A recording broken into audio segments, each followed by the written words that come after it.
is there a motion for approval of the agenda? I so move. And a second? Call for the vote.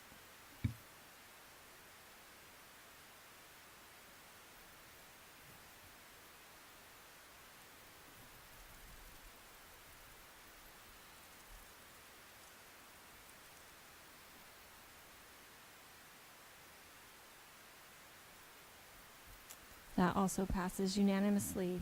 At this time, we're going to go off the agenda a little bit and do some special recognition, and I'm going to turn the microphone over to Superintendent Peterson.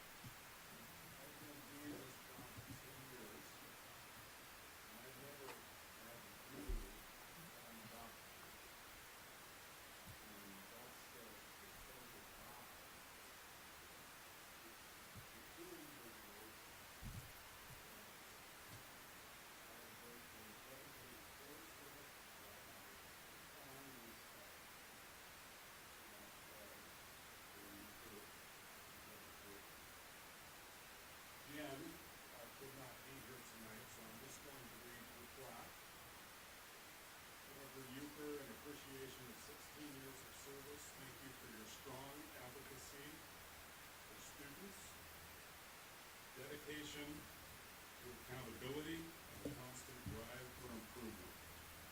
MUHSD Colony High School is better because of your leadership. You never passed the buck.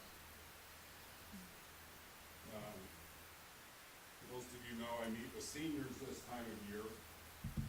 And at MUHSD Colony, we got done, and pulled a $40 bill out of the wallet. And I had my initials on it from the director to and I gave all the administrators in the district a dollar bill and said, don't pass the buck.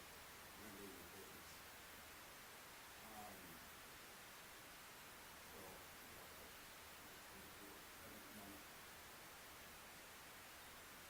This man has worked in our district for 39 years. 39 years. He's simply a great educator. Teacher, assistant coach, head coach,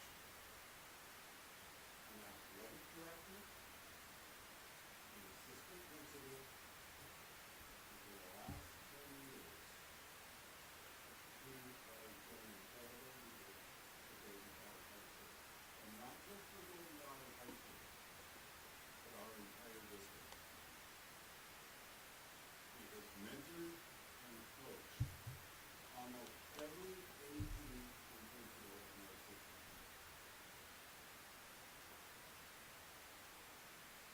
Devin, in appreciation for 39 years of service, thank you for your strong, consistent leadership during your tenure at MUHSD. Your calm demeanor has allowed Golden Valley to flourish. You are a true coach, mentor, and leader.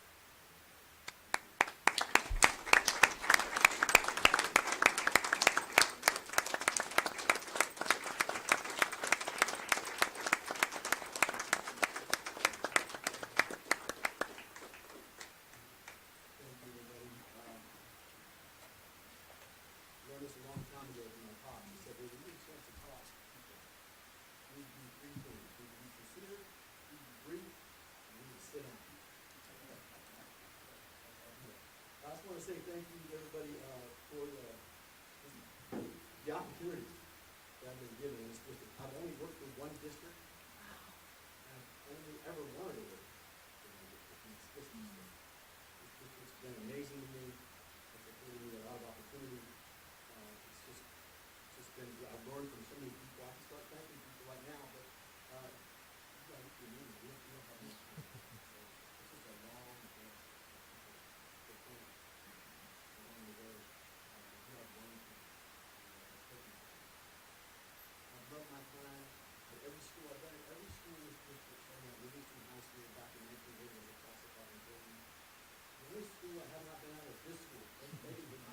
Anyway,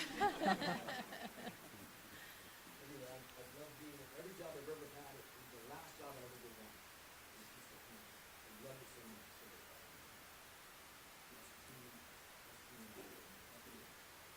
this is the best job of being a principal. This is the best job of ever.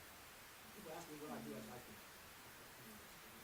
I'm not sure I want to try and keep working and trying, but it's just the best job of ever. I hope I leave behind some qualities that people can use and help them be successful. This district's in great hands, and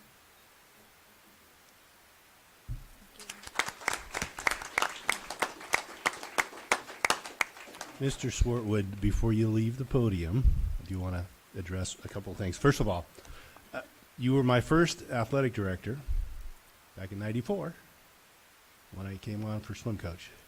And I think you and I have kind of been connected throughout your entire career, my entire career. BUHAC, we ended up at BUHAC for a year together coaching. You moved on to Merced. You were probably the second most notable Golden Valley administrator, I think, just because when you were an athletic director and came principal, I think that's huge. Kevin, I appreciate everything you've done for the school, for the district, and again, for CIF. I don't know if many people know that, but you were an integral part of our Sac-Joaquin section. I want to say thank you for that as well. Yeah. You can. I forgot. The only reason why I walked this long is because I had to walk. Back here, and for any of you that know Leslie, no, I'm not just making it up. I'm not just saying that. It'd be nice if you did a walk of our family and just had us together. She worked at me when I was with me for a while. I was her boss, but I wasn't. And all through my kids' fishing going down at the home of the corner, so everybody was at home. And that's an appreciation. Thank you for the wife.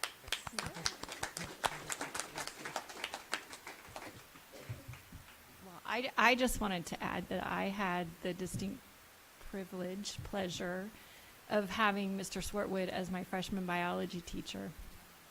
And it's obviously not every day that you have someone that is 39 years in the district, and to know just personally what an impact you made on me, and every student that was in your biology class was excited to come to school and excited to dissect frogs and, you know, all the things that you encouraged us to do.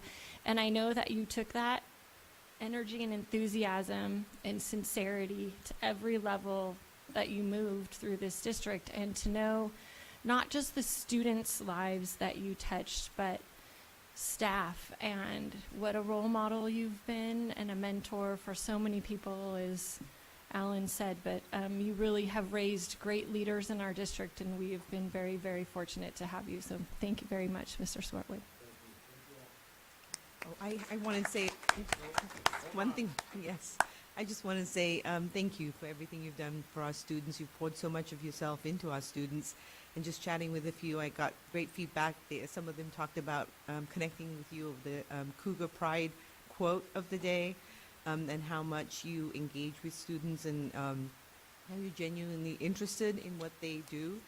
So I know they will miss you, and we thank you for everything you've done. You've earned your retirement, so enjoy. Thank you for your time, sir.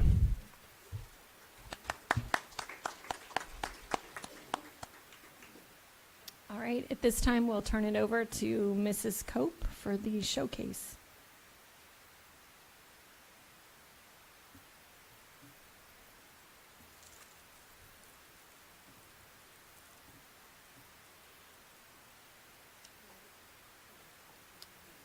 You have to press, there's a button, Megan. Is it on? Okay.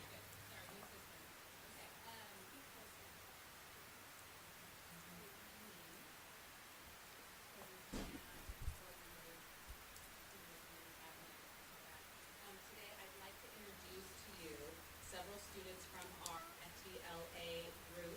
They have done some incredible things this year, and I would like for them to share some of the outstanding work they've done and different ways that they're going to be honored here soon. So I'll let them introduce themselves and share a little bit about what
have a question.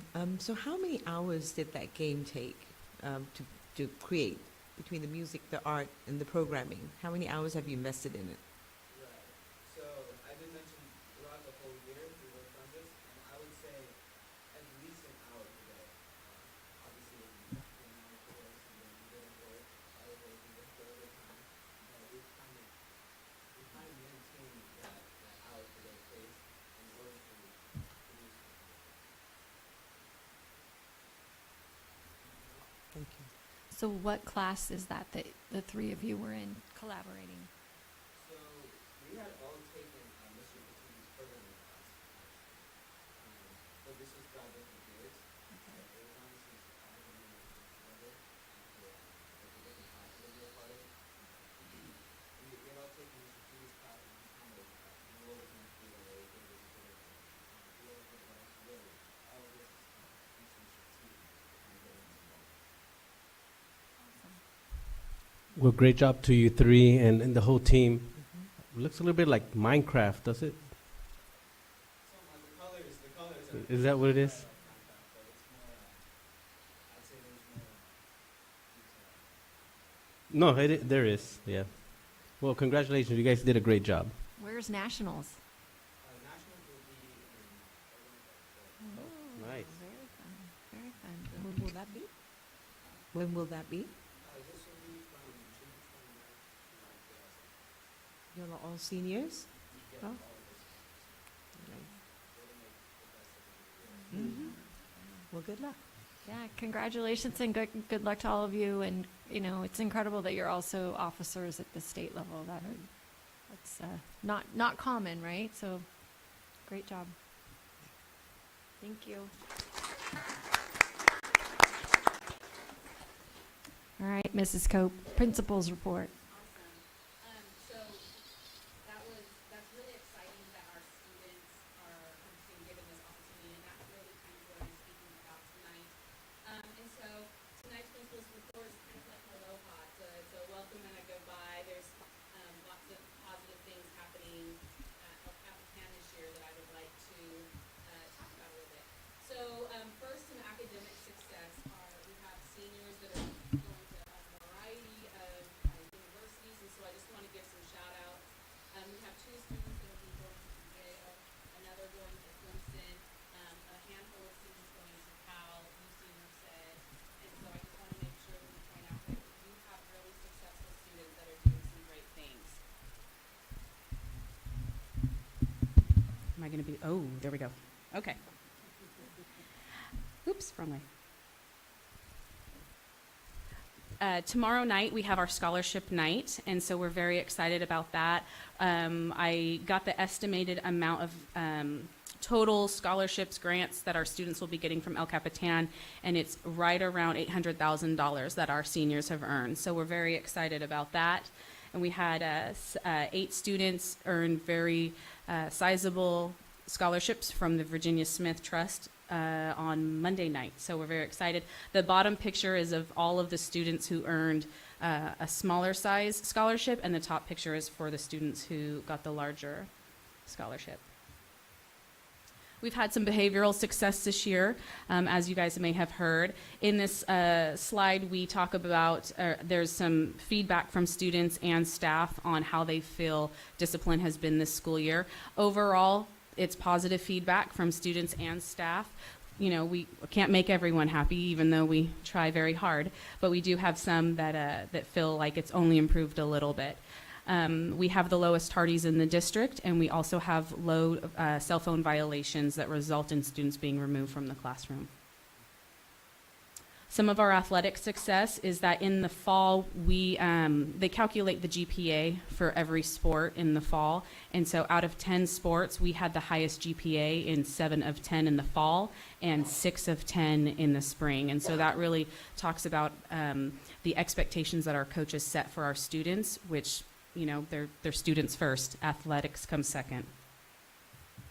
We've had some CTE success, just as you've heard from those students who are going to nationals. We also have some ag students from FFA who will be going to nationals. We've had 2 blood drives. with our MedTech program. Our public service pathway is growing rapidly, and we're very excited about that. We've had some band success. Our winter guard took first place at championships, and so they've been working really hard. And then also our percussion combines with Merced High, and we took second place in championships. So I wanted to make sure that we recognized our band students as well. We also solicited some feedback from our staff and our students on our climate. In general, how do you feel? I mean, it's really difficult to kind of measure how do you feel on campus. But overall, we had really excellent responses on this, that most people felt like our culture is excellent or positive or good. And so we're very excited that, the things that we're doing here make people feel good about being here, because if they feel good about being here, we know that they're more ready to learn. On top of that, one of the big things that we wanted to make a change in was reducing our minor and major discipline. And so this shows where our major and minor disruptions occur. And the number next to, so for example, you see major disruptions, we had 11. That's down 23 incidents of major disruption from 2 years ago. The same as with our minor disruptions, we're down 520 incidents of minor disruptions. Another highlight, we are a model school, and so I'll be presenting with Mr. Sanchez, and Mr. Nunes is still on the fence if he'll be joining us, but we will also be in Orlando the week before our students for FBLA, presenting at model schools. I also want to give a plug for our Staff Olympics. It has been a lot of fun. El Capitan won the cornhole in March, and so I know this isn't necessarily something that we only do at El Capitan, but again, it's about bringing culture to our staff here, and that's something that they get excited about, and they enjoy the competition. We have cornhole rematch opportunities coming up in May. And then also, I want to say congratulations to our retirees as well. Mr. Petiti, who was here, is retiring along with a couple of other of our staff members. We have 4 certificated and 4 classified. Mr. Petiti, Ms. Shergill, Mr. Doyle, Mr. Duran, Ms. Daly, Deb, Ms. Pascal, and Marcy. They're all retiring this year, and so we took an opportunity to celebrate them last week in kind of a luau, aloha, goodbye, enjoy your retirement, send off. And so we're very proud of them and the work they've done for us here at El Capitan. And lastly, I would be in trouble if I didn't say thank you and congratulations to Mr. Nunes for becoming the new principal of MUHAC for this next school year. And so I have to publicly thank him for the help that he's done here and the amazing work he's done for El Capitan and the students. And then also for Mr. Solis as well, who will be an associate principal over at Yosemite. I think that they're both going to be doing great things, and I'm so proud that they were a part of our team. And so that's the principal's report. Thank you.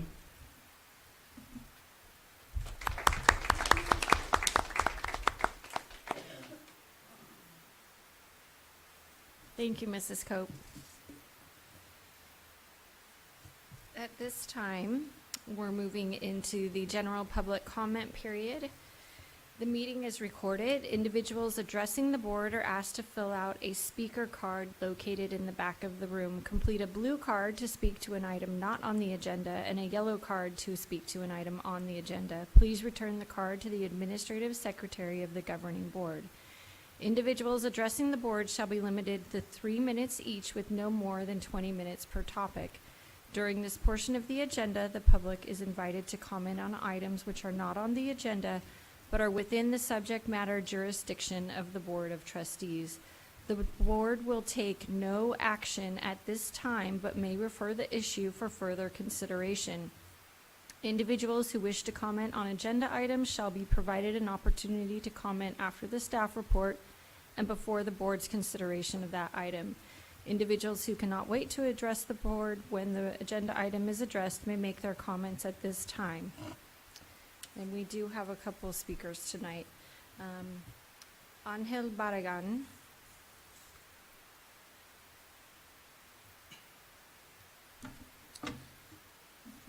Good evening. I got to tell you, just by participating this evening. There's great things happening in the district. It truly does inspire me and makes me believe in the educational institution. Unfortunately, I'm here to share on the not-so-good side of the educational institution. Good evening, board members. My name is Angel Berrigan, and I'm here to say thank you to the district for placing Coach Tyler Dietz, the current girls basketball coach at El Capitan High School, under suspension as his coaching tactics come into question. I believe his vicious verbal, emotional, and mental as well as physical abuse towards his players he has demonstrated amongst his players has called for this suspension and the release of him as an employee. I'm saddened to report that several of the players have started a petition at the school seeking his reinstatement due to what I believe is the brainwashing and the normalizing of his abuse. Is everything okay? Can I keep talking? Would you like me to pause? Yeah, pause until Sure. we're done over here. Absolutely.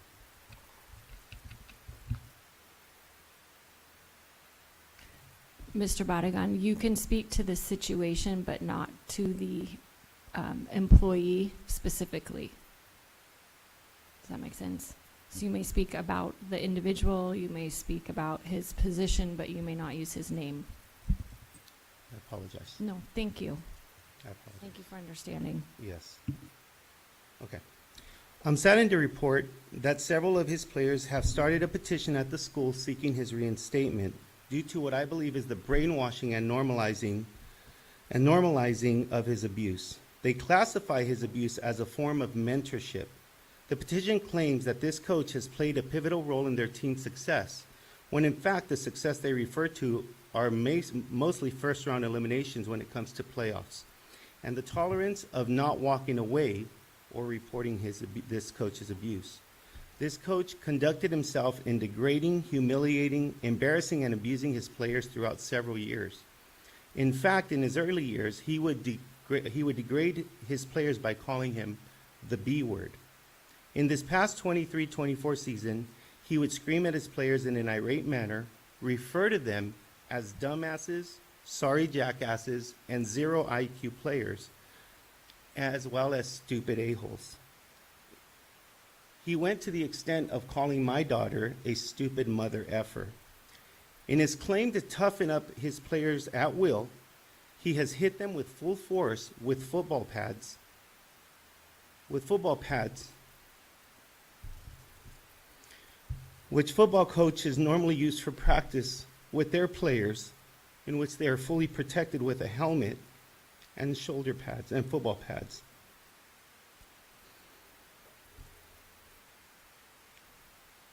On many occasions after games, I would see the entire basketball team leave completely dejected and in tears.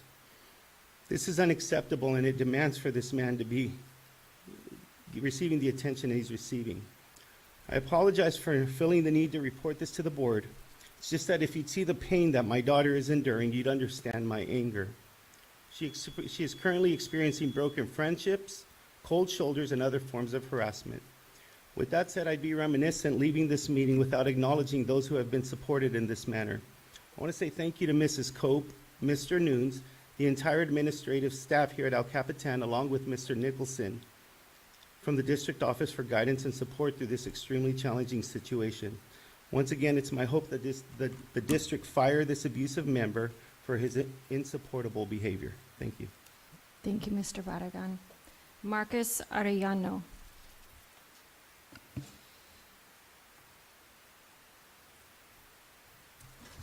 Good evening, Honorable Board. Thank you so much for allowing me the chance to come out and speak. My name is Marcus Arellano, and I'm affiliated with Tree House Tutoring and Learning Center. This last semester, we actually were affiliated with the Bright Pass program, so we've gotten to know MUHSD pretty well at this point. What I wanted to do today was to invite the board and the community to some of our nonprofit and community-based initiatives that we're going to be putting on pretty soon. So the first of those is a mentorship program that we're currently in the process of creating. We're affiliated with the Hispanic Chamber of Commerce and some of the other local businesses. And our goal is basically to create a mentorship network to be able to pair MUHSD students with local entrepreneurs based either on their own ideas of what they want to do as far as their career goes, or their pathways that have already been established. Second is we run a monthly seminar series, and the seminar this month, we're very lucky to have Alejandro Delgadillo, the previous associate director of UC Merced, to come out, and he'll be speaking about college application optimization for rising juniors and the things that families and students can do over summer to basically optimize their chances, since the most important thing is that college application season doesn't start in November, it has already started. So we're very lucky to have him, and we wanted to basically let everyone know that he'll be speaking on that topic. And then finally, the last thing we wanted to mention is that June 8th, we'll be having a community celebration. And so this is for our 1-year anniversary of being in the community, and we wanted to bring out some local community organizations, such as the Trauma and Grief Center, such as Hispanic Chamber of Commerce, and some other people that we're affiliated with. And we're creating basically a community wall of resources so that parents can come and we can basically walk them through various organizations and programs that they might not realize they qualify for. One of the things we've noticed the most in our year in this community so far is how many wonderful opportunities and resources there are that plenty of families and students don't realize that they qualify for or realize they exist. So that will be June 8th. We would love if you would be able to come out and any community members come out. And in addition to that community wall, we'll be running some carnival activities for students. And then I do have some of these here, if there's any way you'd like me to leave them, or as far as flyers and stuff. Do you want to leave them here? Okay, perfect. Thank you guys so much.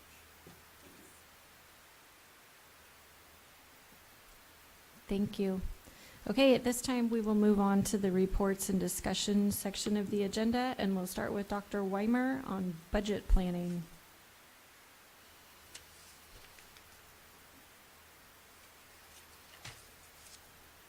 Good evening. We do have another update following last month's in preparation for the June budget adoptions. We'll be looking at one-time grants and long-range planning today.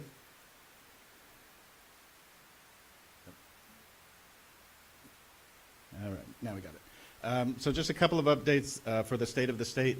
On April 15th, Governor Newsom signed an early action budget bill to reduce current shortfalls by about $17.3 billion. If the state uses $12.2 billion from the rainy day fund, this is the state rainy day fund, not the Prop 98.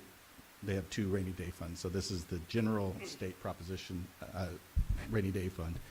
The new projected deficit is anywhere between $8 and $23 billion. 23-24 budget was $225 billion, so you can kind of get an idea of it's about 10% of the actual budget. The good news, February, March, and April tax receipts seem to be coming in at projections. So it seems to be stabilizing back to a normal level of where the projections were, but you do have a year worth of lower tax receipts that they have to make up for. The state does a 3-year budget process, so it's last year, this year, and next year. And so they're still having some problems with this year and the end of last year where the tax receipts were not coming in where they want. So they got to close the loopholes from the end of last year, this year, and any issues that they're going to have for next year when they do the budget that comes out next week. All data for COLA is now in, and it could be 1.07 if the governor and legislature decide to fund it. The May revise is expected to be out by next Tuesday, the 14th, and we'll have our first meetings on the 15th going over what's in that. They are possibly even going to release it earlier. It might even come out as early as Friday. So we will very quickly know where we're at on the COLA and where the governor is on this. The governor and the legislature has been working very closely. There has not been a lot of gaps between them, so they should be able to identify where they're going to be making cuts and make those fairly quickly as part of the budget process.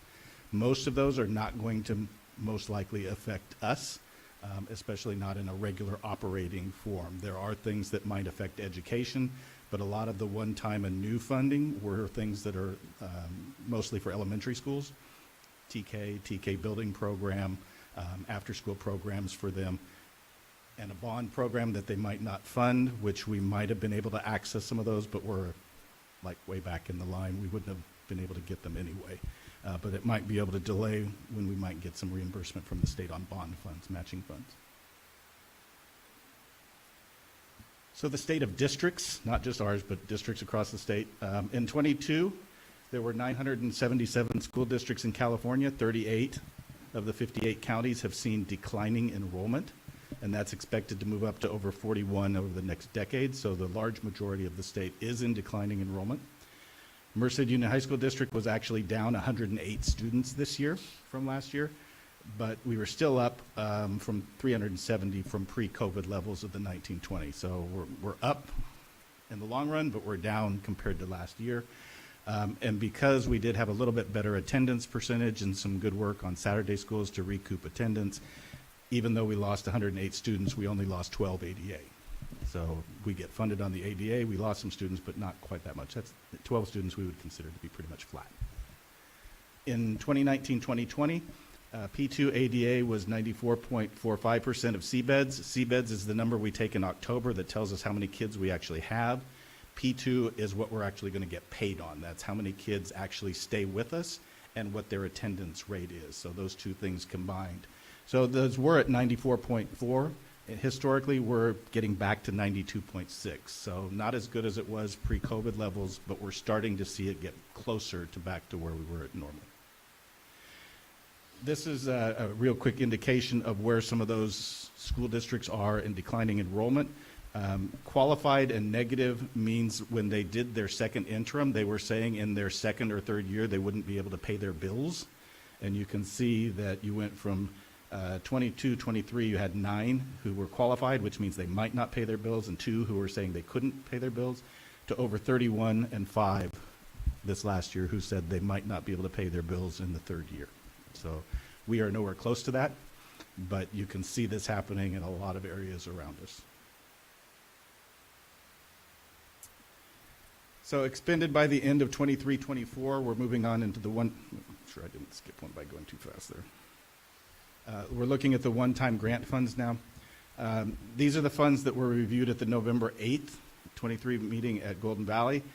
Most of the money was spent on safe return. Those were the ESSER funds that we were used to, expanded learning opportunity, arts, music, and instructional materials, which is not Prop 28. That was a one-time arts, music, instructional materials grant that we got.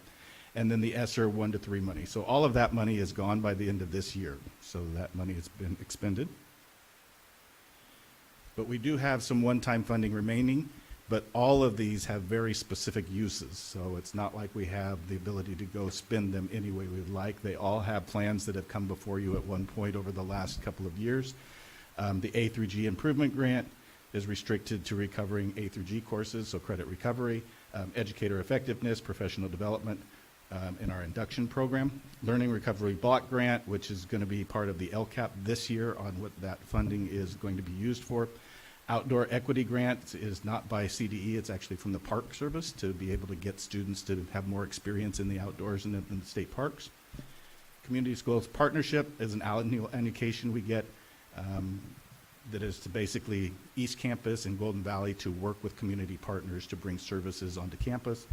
College and Career Access Grant was for dual enrollment, and an Ethnic Studies grant to be able to prepare for the upcoming graduation requirement. So those are remaining one-time funds that are actually going to be in the ending balance when you see the budget for next week, or next month, excuse me. Don't want to get to the end of June already. So the remaining ones on that previous slide are about $13.5 million in one-time funds that are there. They have very restricted uses, but they will be in our ending balance. So when you see that we might have a $30 million ending balance, 13.5 of that is going to be spent in the next year or two as all those one-time monies get spent. So you're going to see us back down into the $16.5 million range, which is where we've historically been. And if you look at a $16.5 million, almost all of that is going to be made up of rollover of Title I, Perkins, those types of categorical funds that we don't have a lot of choice on how we spend them, and our reserves. So pretty much those two things will make up the 90% of what's in that ending balance. So some long-range planning, things that we have done over the last couple of years and put in place. These are the things that nobody likes. Nobody comes to a ribbon cutting for a sewer line. Nobody wants to do the groundbreaking, for a network line that goes underneath. All those things have to happen. They're needed, but they're not the most prominent ones, but we've got them in place so that we make sure we're in a good place moving forward. Annually in our budget, we have Chromebooks that we do for the students. We are on a 7-year refresh cycle now for our network and all of our computer systems that sit in our offices. And so you have a 5-year that will be paying off the infrastructure, and then that amount of money in years 6 and 7 would be to replace all of the computers in the offices and in the classrooms and those things that are not the teacher Chromebooks. So that's on an annual cycle and built into the budget. The white fleet is on a 4 to 7 year cycle, and we have that built into the budget now. So every year we're paying, and we know what we've got. We are no longer going to have white fleet vans that don't have power steering and power brakes or electric windows and over 150,000 miles on them. We're going to have a good fleet, and we've got that built in on a regular basis. Facility and maintenance needs, we're caught up on a lot of our long overdue projects, roofs, HVAC systems. We did an entire campus at Golden Valley to get that one caught up. And then we're going to be returning to the annual $1.25 million that goes into deferred maintenance, which is the replacement of roofs and carpets and things on a regular basis, not as emergencies come up, hopefully, but that we're getting ahead of emergencies and being able to do that. And then we have 3%, which is required to go into our routine maintenance. We are not expected for the first time next year to need to make a contribution to the Nutrition Services Fund. They are expected to cover their own expenses, which is a very nice thing. We will be thanking Ms. Tassi for that and getting us to that point. Some concerns that we still will have, and these are pretty much across the state, they're not necessarily unique to us. The electric vehicle transition is obviously a concern. We do not have electric vehicles here. We do not have infrastructure at that point. But we are currently in a situation where for every vehicle that we buy, we have to buy one electric vehicle. And so that world is upon us. We need to start having some conversations moving forward with that.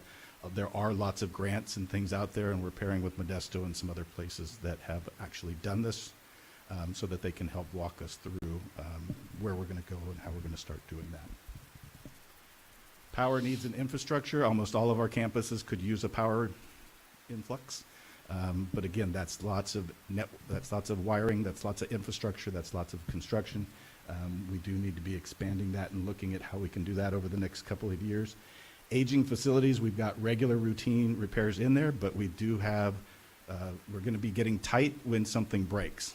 And unfortunately, as you get into older campuses, when things break, it's usually not $10,000 or $20,000. It's usually $500,000 to $600,000 to go in and dig up those old pipes and make those types of fixes. So we're going to be getting ahead. We're going to have our routine maintenance, our deferred maintenance, but if something breaks, that probably would have to come from reserves in a couple of years. We're not going to have just money sitting aside where we would be able to do something like that. Growth and large enough assessed valuation for a bond to cover a new school. The cost of building schools is astronomical. We thought building this school was expensive. San Francisco's latest one was $420 million to build a school. Obviously, there's no way we could do that from our funds. We would have to go out to a bond. That means there has to be enough assessed valuation in the county, or actually in our district, not the entire county, where we could actually qualify for a bond that would qualify for $420 million if we wanted to build something like that. Our last bond was under 200.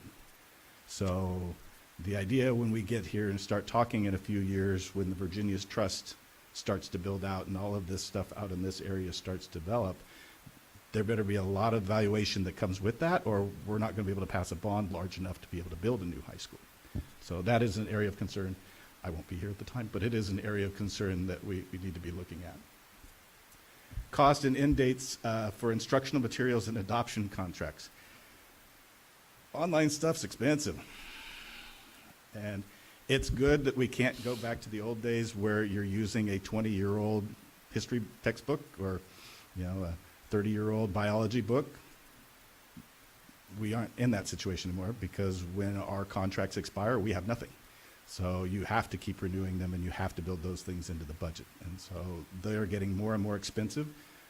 So putting those into the budget is something that we're looking at and making sure we get a good rotation. So we can't have 5 or 6 of those come up in 1 year because you could be talking about $5 million.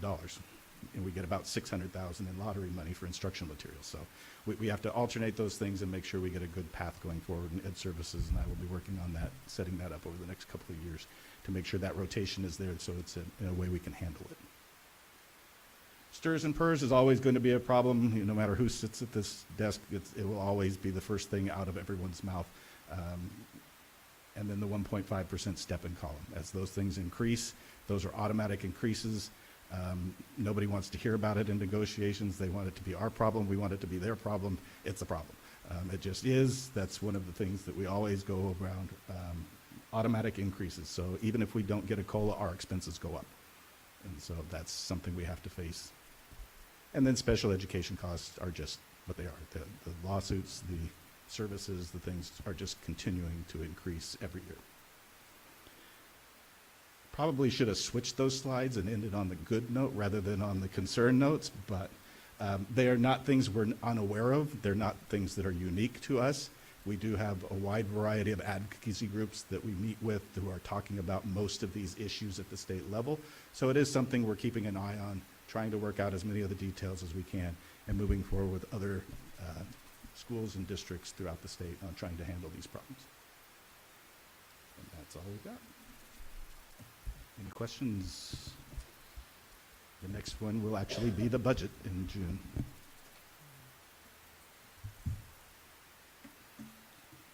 Thank you, Dr. Weimer. This time, Mrs. Ballinger, Superintendent Goals, Instruction, and Social Studies. Yes, good evening.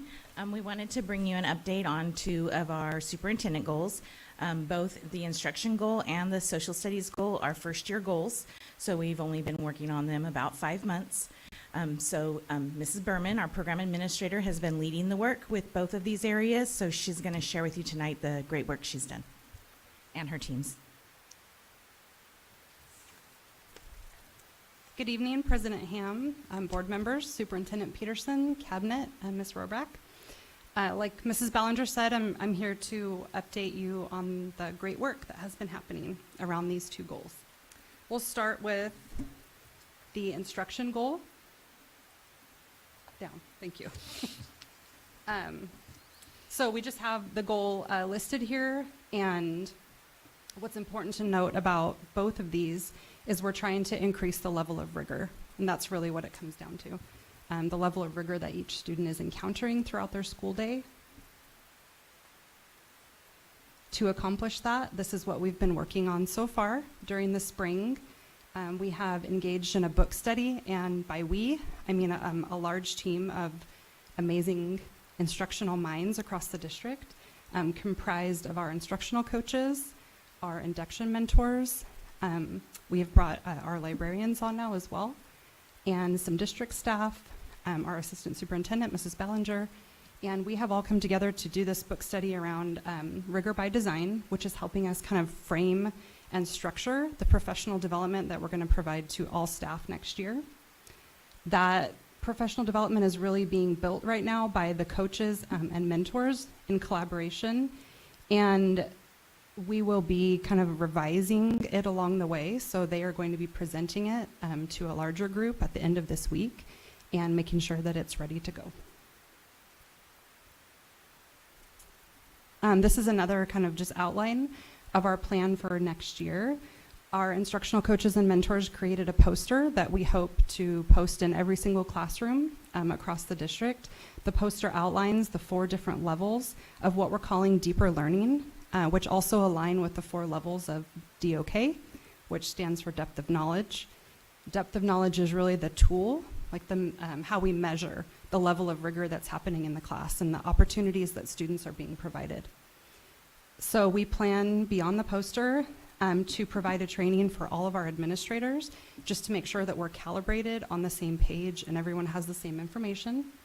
We also plan to deliver an introductory PD to all staff. So the logistics will be up to the site, sort of how that rolls out, but the PD itself was created together. So that's going to be the cohesive part that every teacher is receiving, no matter what school site they work at. And after that, those will take place in the back to school meetings to really set the frame for the year. And then by the end of Q1, we hope that all staff will be trained in a full day pullout. And that PD, again, has been created in cohesion by our instructional team at the district. How the sites roll that out logistically, they'll do whatever works best for them. Moving on to our social studies goals, a two-part goal. One, we are working on restructuring and reframing our freshman seminar and health course, and that's what we've been working on this semester. Secondly, we will be starting on trying to revisit the other levels of history as well, so our world, US, and government and economics courses. Freshman seminar and health, we have formed a committee, and that committee was comprised of, as you see here, lots of people, lots of invested parties throughout the district. It is not a course that you can just purchase something for because it's really unique to our district. So we're calling it a restructure or a reframe because we didn't start from scratch. We just had some pieces that needed to be revised. That committee got together and worked really well. They met on 2 different occasions. And what came out of that is a lot of curricular resources for our teachers to implement starting in the fall of 2024. Erica Carty has been working with me on that, and she is currently building a Canvas shell. So that is where we're going to house all the resources that teachers can access for the course. For health, we are planning to contract with Canvas, and they are going to build a custom course for us for our district. That is a cool thing because it allows us to be able to revise it along the way. It belongs to us, and we can make it better as we go. I wanted to just kind of show what the components of freshman seminar will include as we move forward. And this chart also shows how each component is going to be supported. So one really neat and unique thing about this course is that a lot of different people are going to be supporting it. We have partnered with our Merced School Employees Federal Credit Union. They've agreed to come in and work with us on some financial literacy pieces. That was a piece that was kind of missing prior to, so I think the teachers are excited about that. I know they already partner with many of our senior seminar teachers who are here to present to you tonight as well, and we're going to make sure that those don't clash. I just wanted to make sure that they knew that. And you can see the other pieces as well. Character Strong, where some media literacy pieces, career exploration. The second social studies goal relates to the other 3 levels of history, so our 10th through 12th grade, and that will really be next steps starting in the fall of 2024. Our plan is to just bring those teachers together by grade and content level and really revisit standards. It's been some time since they've had the opportunity to do that at a district level, and so they will revisit them. They'll be able to create what we're calling priority standards because there are so many California standards. When we go and prioritize them, then that helps with backwards planning and teachers really making sure that they're hitting the most important components. After that, our goal toward the end, so in 2025, is to create common assessments similar to what math and English are engaging in right now, aligned to the standards, and really just to provide some data that we haven't had for some time, to move instruction forward, to see where students might have skill or standard deficits, and just generally to provide that collaborative opportunity. And that is all. Thank you very much. Mrs. Berman, I have a question. In freshman seminar, is it possible to add a couple of things? I mean, just when we've talked to seniors this year, one of the themes is that they don't know how to study. They were never taught how to study, and I think unless kids were in AVID, maybe they didn't actually learn study skills per se. There's not a class that we offer around that, so I don't know if that's something that you could potentially explore.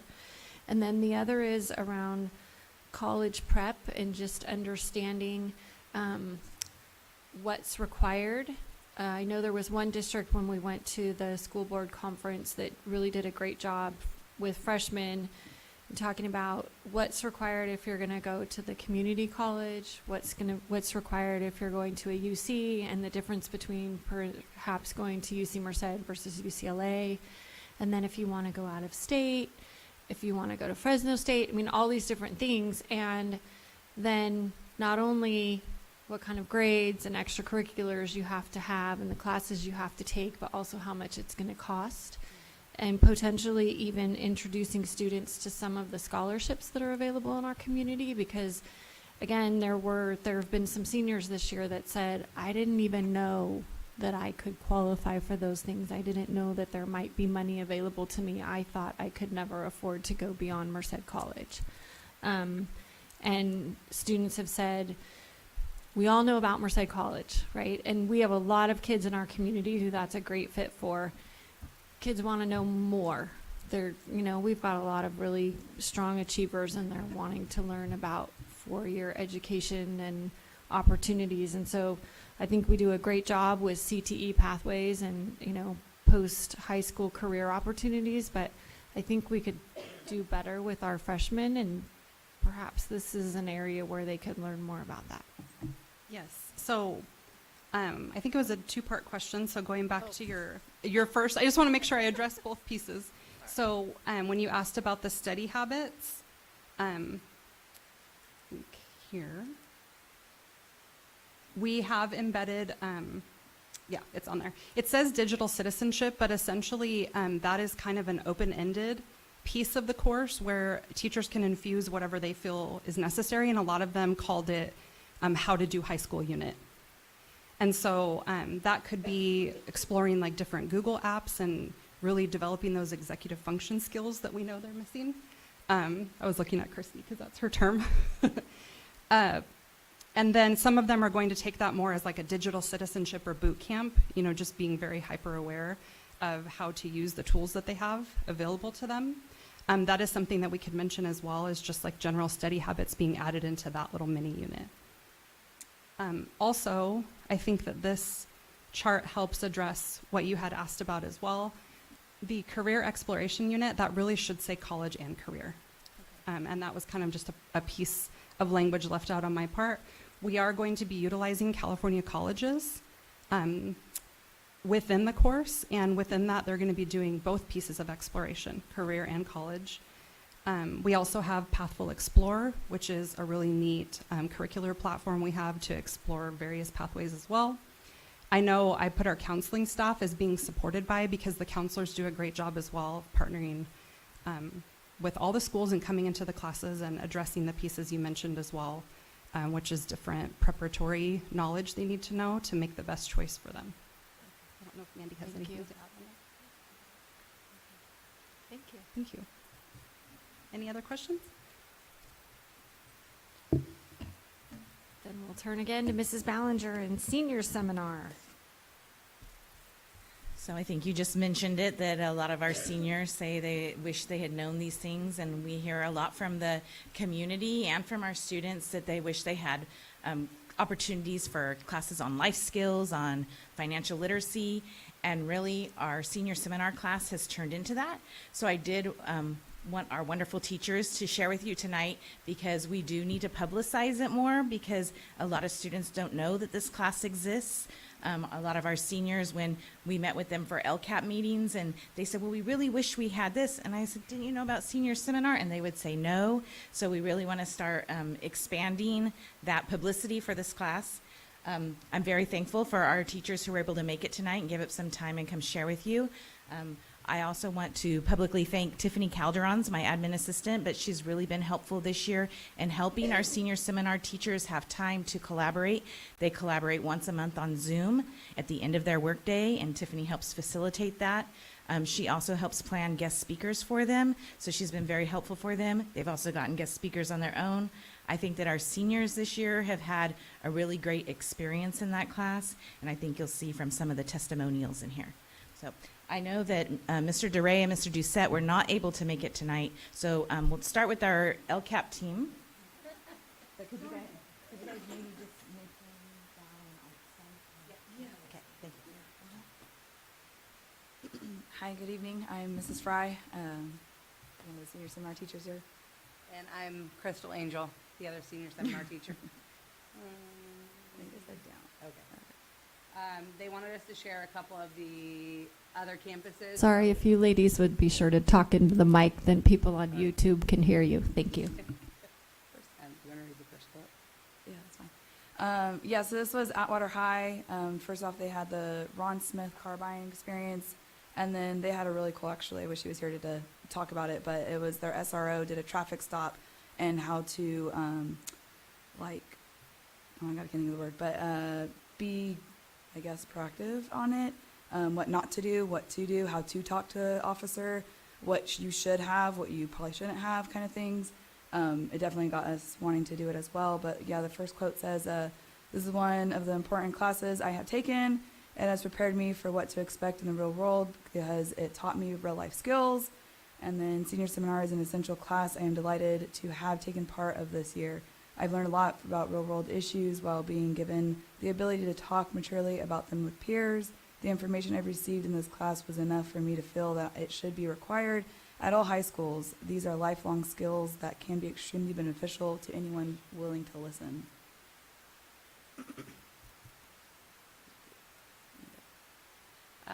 For BUHAC, they also had Ron Smith come in, and then other guest speakers, they had CHP, their med tech came in, Ron Smith, and Caltrans. A couple of their testimonies were that I learned about my car and how to change my oil, and then I learned how to open my own business and how to contract the city about acquiring permits. And then our school, I forgot, sorry.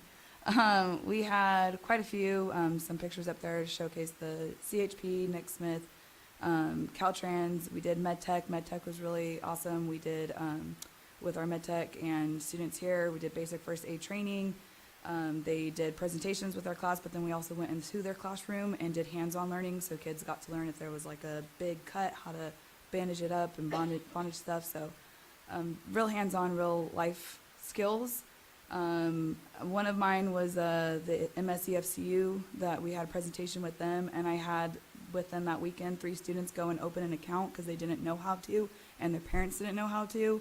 And with the little like certificate that the lady gave them, they were able to open it up for nothing and just had to have documentation with them. And so they were really excited that we brought that person in to be able to do that. So I know you have more than I did. One of the people that we had come in that we personally brought in, I had a friend that lives in Oklahoma. She was willing to do a Zoom with us. She became a realtor later in her life after having a family.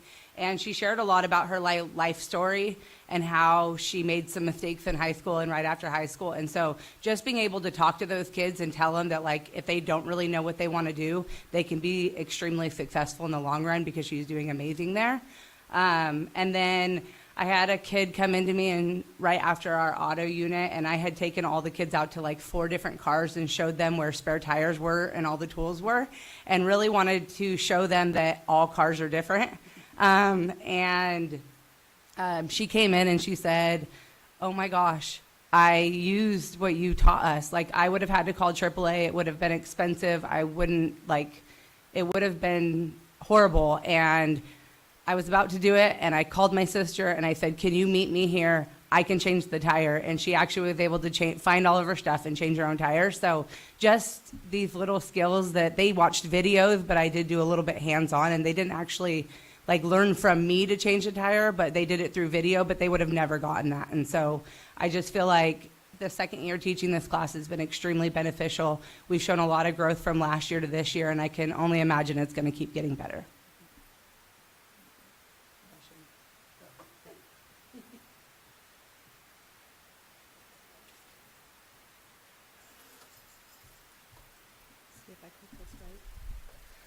Good evening. My name is Jacqueline Wooding. I'm at Golden Valley High School. I wish Principal Swartwood was still here. I want to give him a little shout out. Best principal I've ever worked for in the district.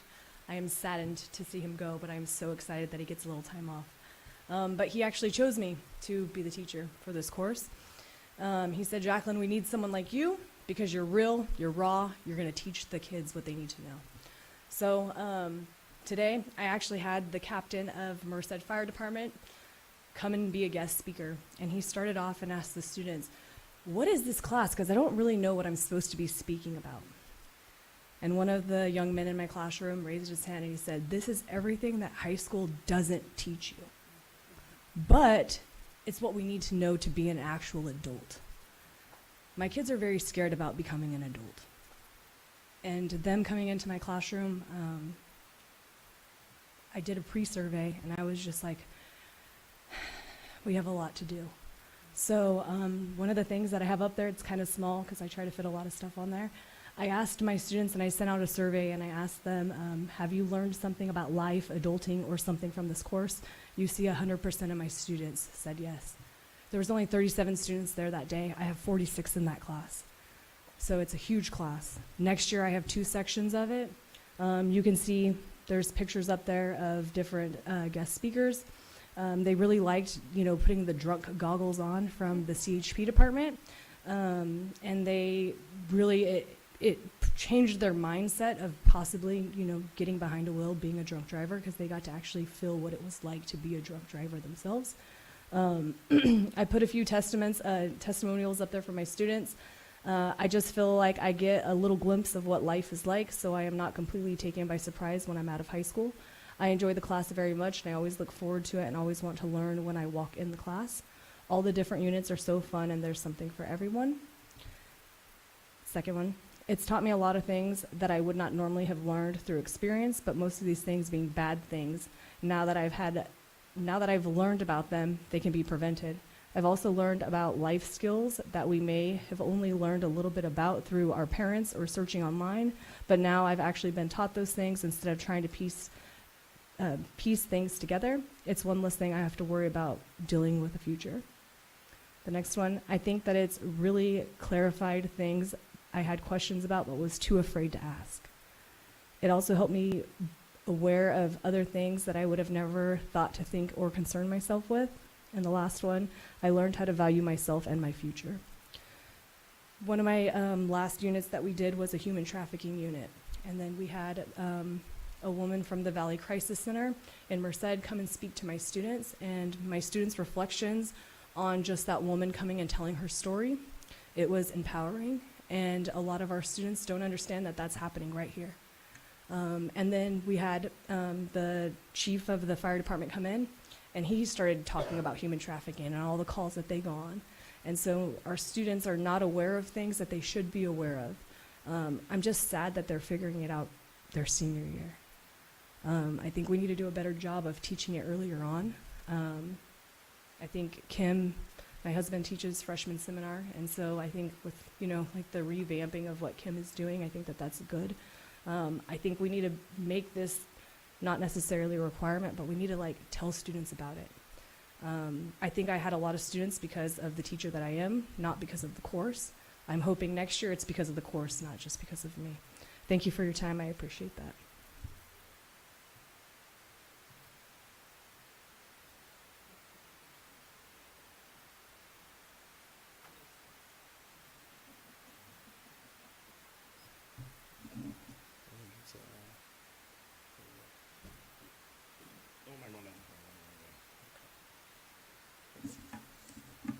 Hello. I'm really short, sorry. My name's Dawn Jesser. This is Kobe Griggs. We're both teachers at Merced High. So senior seminar, this has been so much fun. I mean, as a teacher, I'm a math teacher typically. And so to be able to do something that's so much more interactive, that kids want to be there. Unfortunately, kids don't like math as much as I do. So it's been just an amazing experience from the teaching point of view. We've had, courtesy of Mr. Griggs, who he has done a great job in reaching out to community members and bringing them in to help increase the number of speakers we've had on campus. A couple of them that were incredibly memorable. Chris Jensen from Parks and Rec did an amazing job sharing his story, and it was, in my opinion, life-altering for some of our kids. With his background, his former foster youth, he really related to those students. We had another speaker that came. She is a teacher at Bellevue Elementary, and this particular teacher told her story about coming over from Mexico with the coyotes bringing her over. Also losing her parents, being taken from by immigration, and her siblings were solo for a while, and they lived out in Atwater. She went to Atwater High. She was at the same school my grandmother worked at. She knew my grandmother because my grandmother was in food services out at Mitchell. Those two were incredibly memorable, and they definitely connected with a lot of our student population. That's just a small portion. I mean, all of them were great and wonderful, wonderful moments, but there's something to be said, I think, about getting our students exposed to what you have the potential to do. We are not stuck being inside of a box. We got to break out. We got to break out and realize where we are, what our circumstances are in life. They don't define us. They don't dictate who we are. We do. And teaching them resilience and perseverance and in exposing them to everybody's story. That was one piece that every single person that came in, they asked the same thing. What would we talk about? Well, your careers, of course, and how you got there. But more importantly, tell your story. Because your story has something. It means something. That's it. Add more. Come on in. Come on in. No, that was one of the things that's, when I approached all of the guest speakers, I did want them to be real and be honest with the students and tell them about their transition, what got them to their point in their career, because it was important for them. And it was a message for all of those students, because a lot of these guest speakers are first generation college students. So for them to come in and give back to those students, they were really anticipating and wanting to do that. And I think that the students really got something from it, from being in senior seminar and getting this education from the students, because it was another education to get these guest speakers to come in and talk to these students about their experiences. And I think senior seminar is that. It's the bookend for freshman seminar, I think that when the students come in at freshman seminar, we give them specific tools to have them prepared for high school and to think about college and the life after. But when they come in the senior seminar, that's where we give them the message and the information that they need when they leave high school. So they have some sense of preparation. They may not get everything, but as long as they get something from one of the units, that's what we want. We want them to understand that it's not going to be as easy, but if you have some type of ammo when you go, then you know you're prepared. You know you know where you're going. So I think that was a goal this year for us at senior seminar, and hopefully we can continue it, because really the proof is what we gave you. A lot of the students really see that it is something that they need. Some may not, but I think the vast majority are very appreciative of it, and we definitely want to continue it. So we both asked several questions of the students today, and one of the questions, in your opinion, do you think senior seminar is an important class to have in high school? And there's one answer that really stood out to me. All of them were yeses. And I've got I'm more electronic. He's a little more paper and pencil. So I do have this if anyone would like me to share it.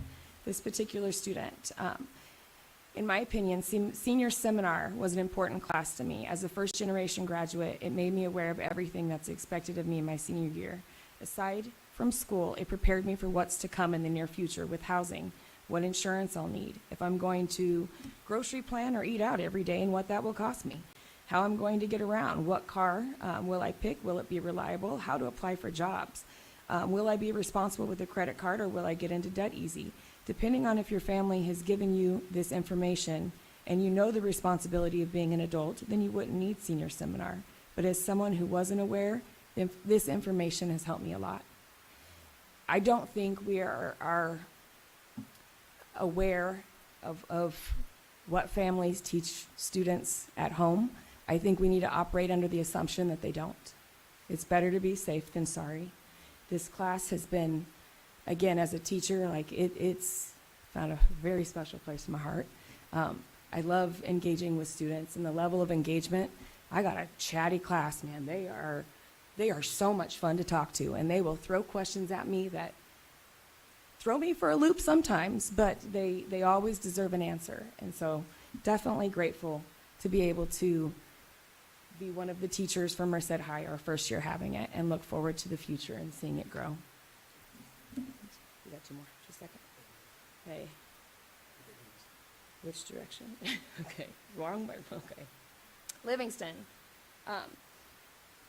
Livingston High, I mean, they had their, they went over the MedTech, MedTech presentation, which We experienced also, and the other schools also experienced, and it was a really good presentation that the med students actually taught their fellow students to do CPR training, which that was a really good opportunity for them, for all of us. Some of the testimonials, it says learning the methods of saving and investing is important because it will help us have a life of financial freedom in the future. Ms. Nordman taking her time to contact all of military police, real estate, car dealers, and credit union workers, so we understand all of these careers and possibly choose that career for our future. Next one says, my eyes have been truly opened to a wide range of careers by selecting this course. I appreciate how this course has increased your knowledge of adulthood. Last one says, overall, this class has equipped us with the tools to make smart choices and thrive independently, ensuring we're prepared for the financial realities of adulthood. I think I went in the wrong direction. Okay, Yosemite. Sorry. So the senior seminar, it's a true capstone class when it comes to surviving the real world. The topics covered over there were financial literacy, credit scores, car buying, consumer awareness, renting an apartment, and basic automotive care. They have a picture with the CHP officer that came to all of our sites, and he was amazing, by the way. He did such a great job. And then the various guest speakers that they had as well, including their campus SRO, CHP, National Guard, Caltrans, Nick Smith from Ron Smith, and Educational Employees Credit Union. Thank you.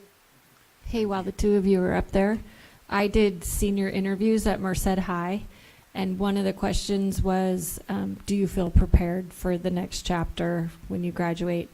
And resoundingly, without hesitation, yes, Mrs. Jeter, Mr. Griggs, they prepared me. They taught me this. I opened a checking account. They were so excited about it. It was awesome. A lot of times in years past, kids have to kind of really think about, well, what does that mean, right? In this, they were just, it was emphatic, immediate, and they were really, truly excited. So thank you. Yeah. Our senior seminar class isn't like the kind of class that you're typically prepared to teach when you come out of teacher school. So I appreciate that they're all willing to try something new. This was the first year we had it at all of our campuses. So we did have at least one section everywhere. I think we had more than one everywhere. But I just want to, again, thank you guys for coming tonight, and thank you to all of our senior seminar teachers. Thank you all very much. And like students and teachers alike have said, I agree this should be a required course. So we need to work on that. Okay.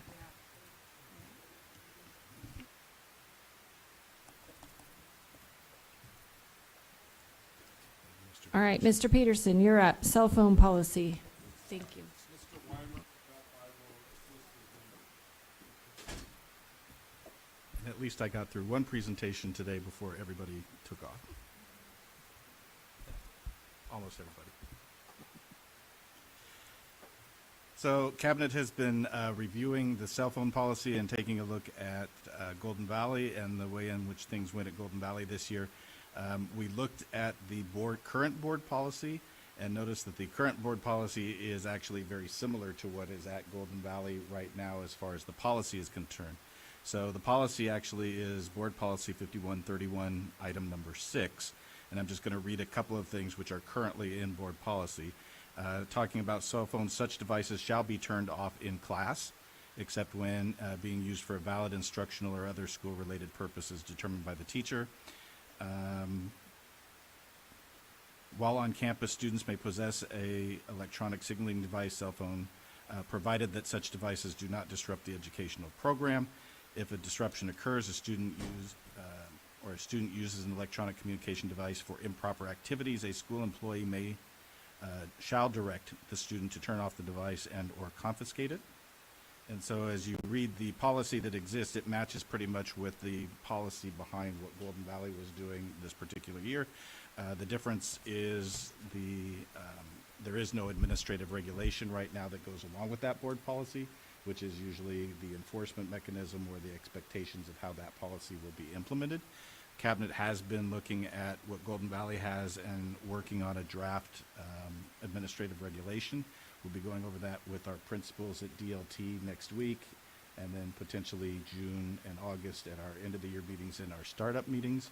And we will be able to put that in place probably for next school year. That is not ready to be shared at this particular point. We do have the beginnings of it, but it's not something that's been vetted through all of the different processes. So as far as moving forward, I don't know that there's anything that needs to change at the board policy level unless there's something you would like to add to what's currently there. It's the enforcement of the administrative regulation that needs to be worked out. Thank you. I think at Golden Valley, everyone would say it was very positive this year. I haven't heard anybody say negative, but again, I haven't talked to any of the students who had it confiscated. Yeah, I think Golden Valley kind of led the league in two areas there. In referrals for cell phones, one, and staff satisfaction of the cell phone policy would be two. So we're bringing this to you tonight as kind of a report. We have some more work to do on this to work out some kinks. But I would like to have this wrapped up in June. So if the board has any opinions on this that is contrary to what has been presented, we need to know. Our opinion is the board policy itself doesn't necessarily need to change. However, if you would like stronger wording in there, we're happy to do that. But it's the AR that needs to be clear. So staff and site admin clearly know how this is going to go. I will also want to make it clear that the union supports this route. We support this route. I believe you support this route, and but there are various opinions on sites about this, and I believe it's a minority opinion, but there will be individuals that struggle with this. And we're perfectly fine with that. We will work out those kinks.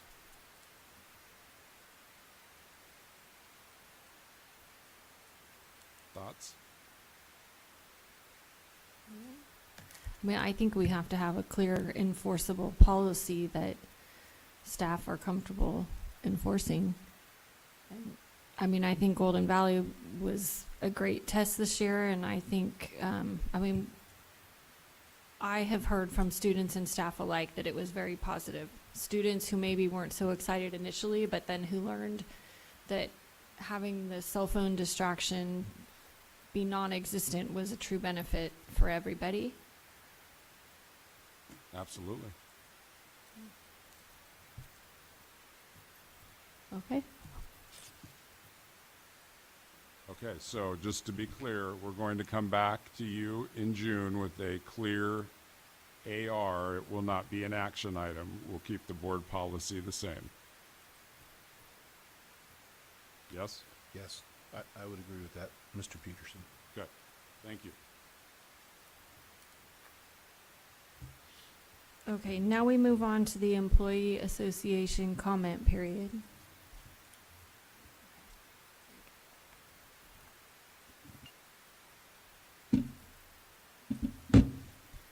Good evening, President Ham, members of the board, Superintendent Peterson, members of Cabinet, Ms. Rohrbach. My name is Tara Woodall, and I am speaking on Tim Puss's behalf and therefore on behalf of the union. This feels like too much right now, given the whole conversation, but I'm going to go for it. Cell phone usage among students is not limited to their homes. It also occurs during school hours, a trend that has been exacerbated during the COVID-19 pandemic. This increased cell phone use has been linked to heightened learning loss among students.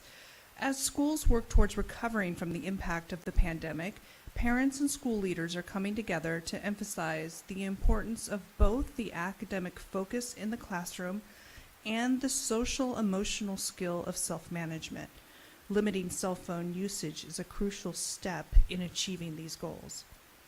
Recent data from the National Center for Education Statistics shows that the percentage of schools prohibiting non-academic cell phone use has increased from 66% in 2015 to 77% in 2020. In response to this issue, California passed a law in 2019 mandating school boards to implement policies restricting students' smartphone use during school hours.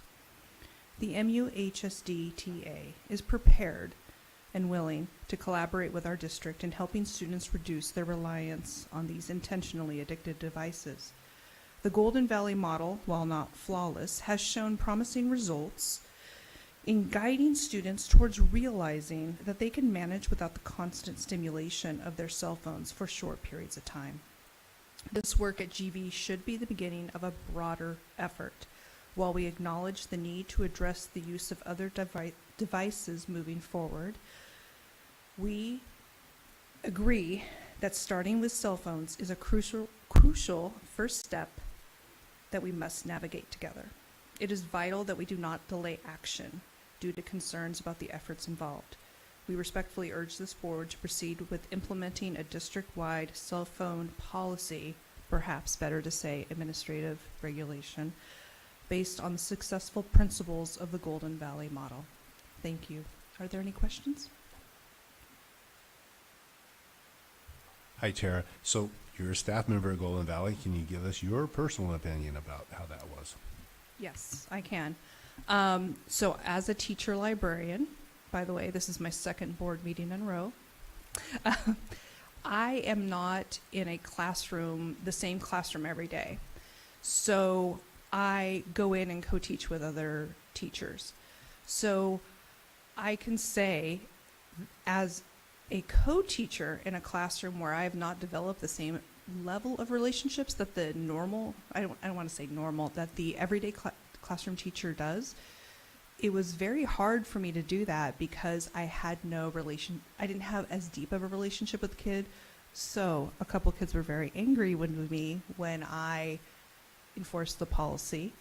That was at the beginning of the year, but I will say I didn't have to do it later in the year. So I don't know if that's indicative of just the growing pains at the beginning, which I think is pretty normal for teenagers or anyone. You're changing kind of rules. I hear, I've heard from colleagues who are like, it's so much better. I've heard admins state that when they do walkthroughs, they don't see kids like beholden to their devices. So I think it's worthy effort. I think it's important work.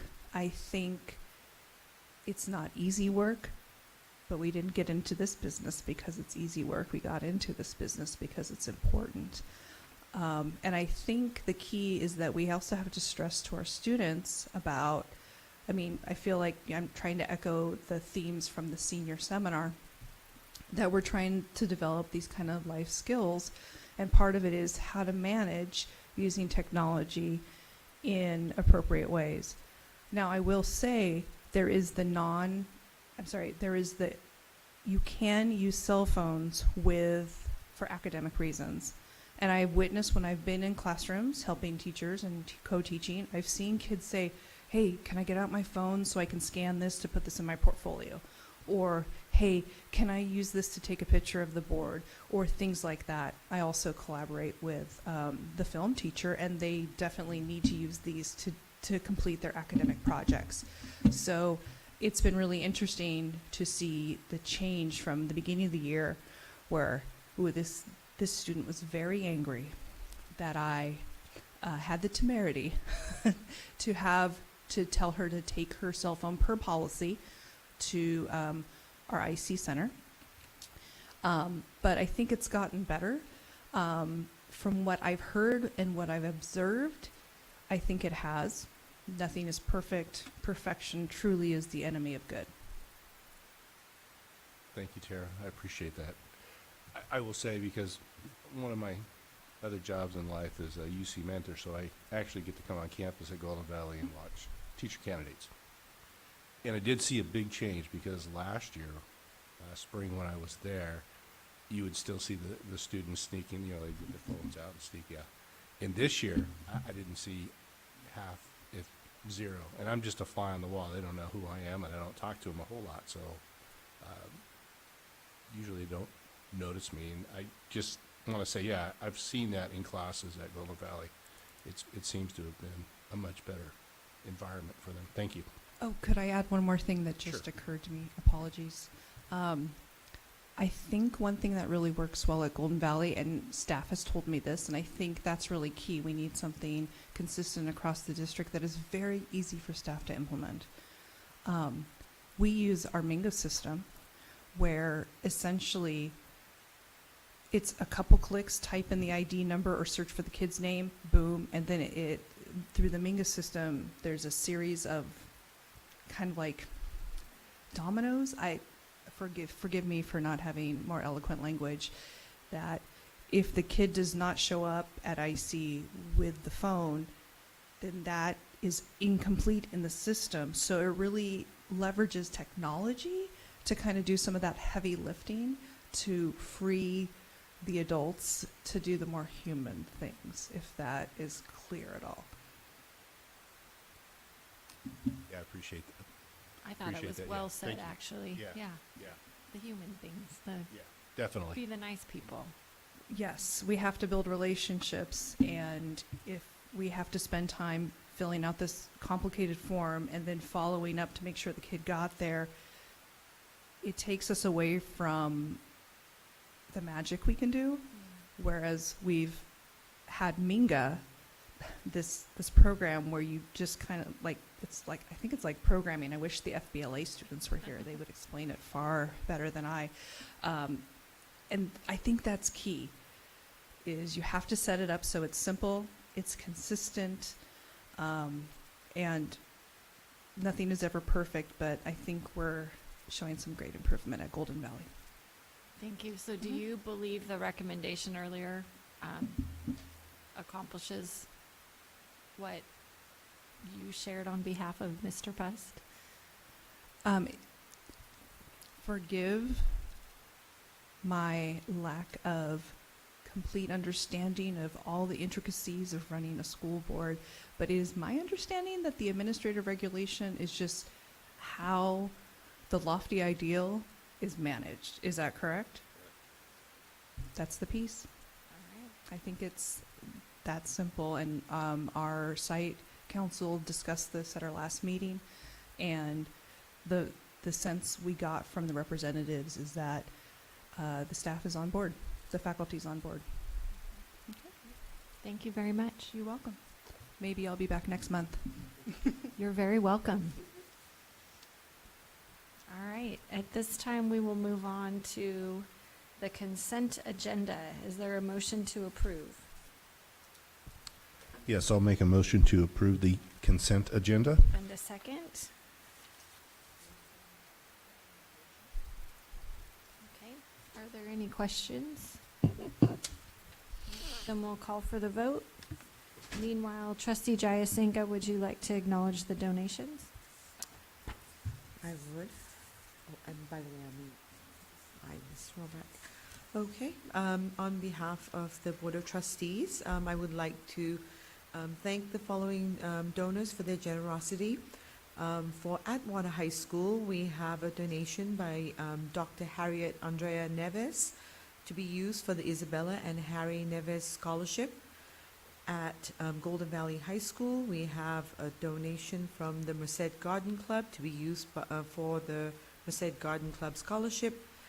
One by Christine and Mike Miner for the Tyler Miner Memorial Scholarship. Golden Valley High School Band Boosters, a donation to be used for the GV Band Scholarship.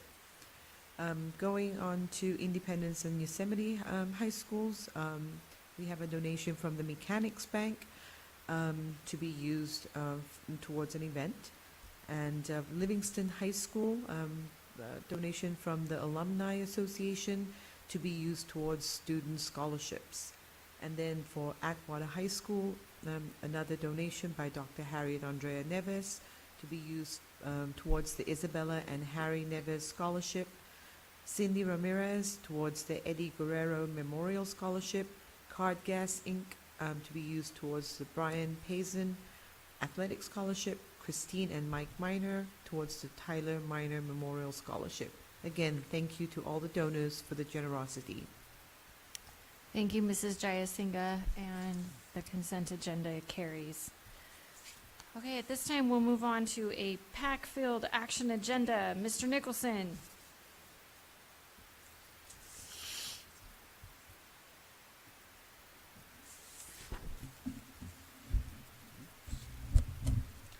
Good evening, everybody.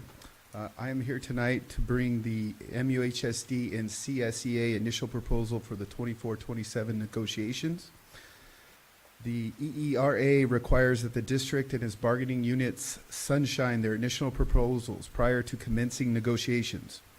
The district is required to present its initial proposal at a public meeting, which we did last month, to enable the public to become informed and have the opportunity to express public comment. Following such public comment, the board must adopt the district's proposal at a subsequent public meeting, and that is tonight. So the superintendent recommends the Board of Trustees approve the district's and CSEA's proposal as sunshined for the 24-27 negotiation process. Is there a motion to approve? I'll make a motion to approve. And a second? Are there any further questions? Call for the vote.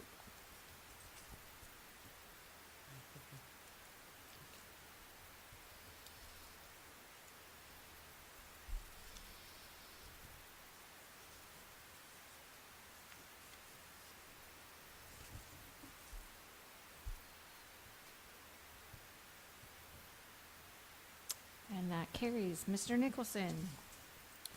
Okay.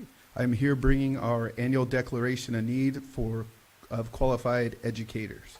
So state law requires all school districts to file an annual declaration of need for fully qualified educators with the Commissioner on Teacher Credentialing. The purpose of the declaration is to identify those projected positions difficult to fill with fully credentialed individuals and anticipate there will be a need to grant current teachers with emergency credentials. So we've evaluated the availability of fully credentialed individuals, and then we anticipate needing emergency ELD authorizations for 5 individuals, a teacher librarian services credential for 1, and limited assignment permits for 18. Any revisions to this declaration will necessitate a further board approval. So the superintendent recommends the board approve the declaration of need for fully qualified educators for the 24-25 school year. Is there a motion to approve? I make a motion to approve. And a second? Second. Any questions? I have a question. Mrs. Pickle is not here, and she always asks, what subjects are these emergency credentials for? So the limited assignment permits that are listed there, it's 18. They're sprinkled across all subjects. So a few in social studies, few in science, few in English, a few in math, few in health. And a lot of times those are, the limited assignment permits are credentialed teachers just teaching a different subject. Okay, thank you. Call Thank for you. the vote.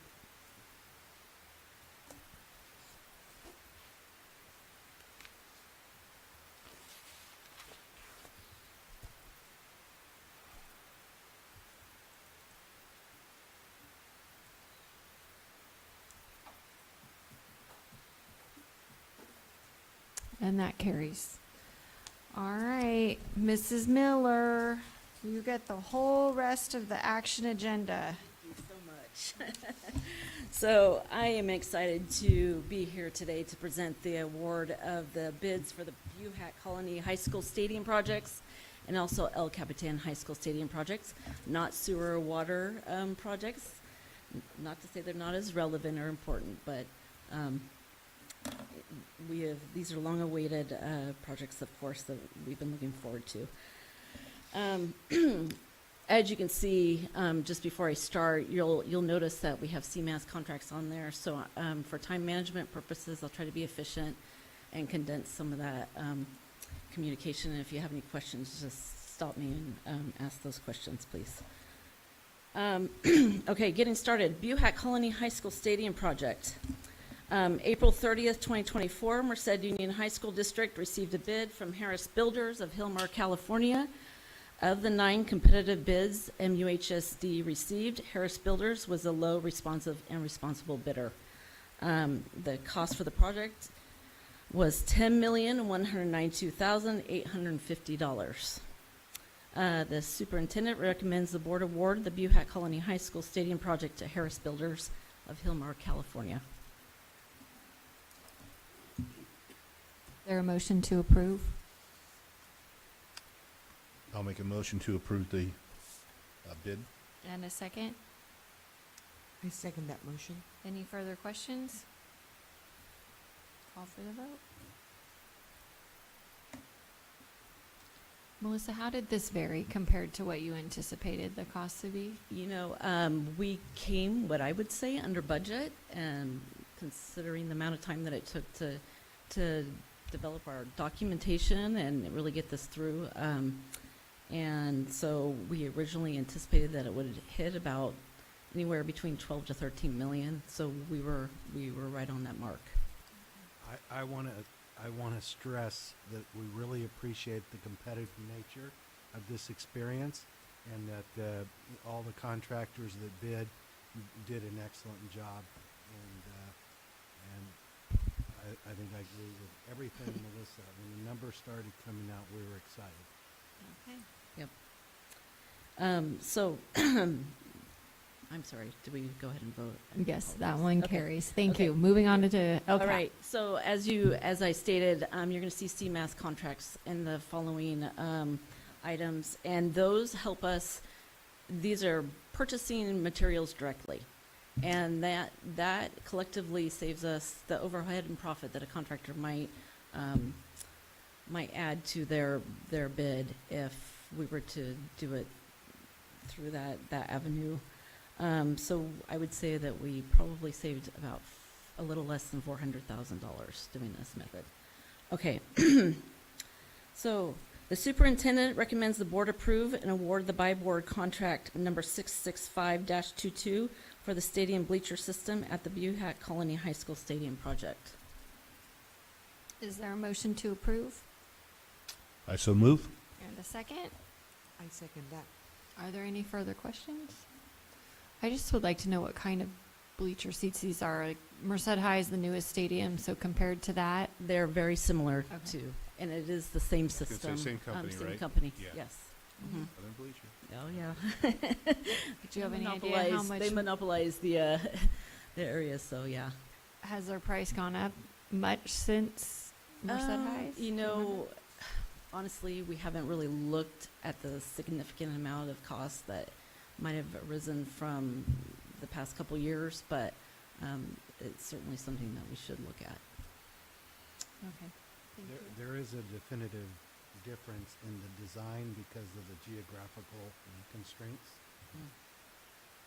Yes. MUHSD was- That does have an effect on some of our locations, so. Moving forward, the award of CMAS contract number 4-2-78-0063A for the all-weather track materials. at Hold the- on. We didn't, Did I miss one? Yeah, we I need to vote apologize. first, thank you. Yeah, It- you're good, Melissa. Oh, okay. Call for No, the vote. Yeah, we just I got to vote apologize. on the first, on that one first, thank you. I'm moving ahead of myself. It's all good. Yeah, call for the vote.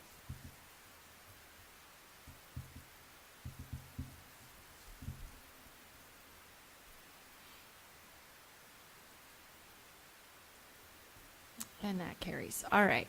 Now we can talk about the track. Okay, great.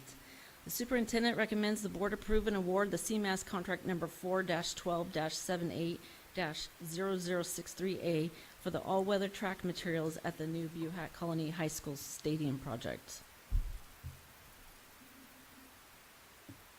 Is there a motion to approve? I make a motion to approve. And a second. I will second that motion. Any questions? I have some. Sure. Is the football field going in the middle of the existing tracks, or are things moving? The football field at BUHAC will continue to remain in its location. Okay. Yes. Yeah. So I guess my question is, why did we need a new track? Well, because the football field will be amended, so it does fit the design, and we will have to, it is currently a dirt track. So since we're in that area and we're currently working, it is behoove us to go ahead and make that process happen now. One of the other, cost one of savings the to do other it now. considerations in the design of all of our projects across the district was a standardization of facilities. And that's one of the things, I believe when we presented these lists of projects, that's how we presented it to the board. Also, I'm going to make an assumption, being experienced with the Merced High Stadium project, you would have had heavy equipment driving over that dirt anyway. You would have had to Yes. redo that track anyway. Would have had to be been regraded. Right, and so the expense. New curbs and Yeah. new storm systems. So we're at that yes. point where we might as well just finish it completely and make it look good. Right. Yeah. Okay. Yeah. Thank you. Thank you, Melissa. All right. Thank you. Yep. Makes sense. Thank you. All right. Okay. Anyone else? Call for the vote.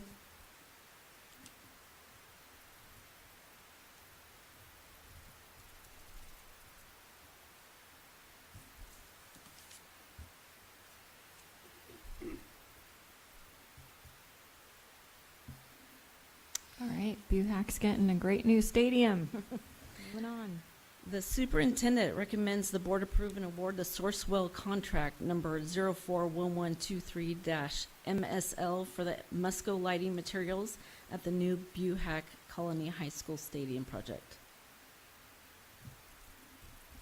Is there a motion to approve? I so move. And a second? And I'll second that motion. Any further questions? Melissa, the lighting and the poles are there. Are we just changing the lighting We're just system upgrading itself? some of the lighting there because it does have an existing system. Then Right. it's not a full replacement of Okay. that stadium lighting. Similar to Merced's? Similar to Merced's, Yeah. yes. Okay, thank you. Call for the vote.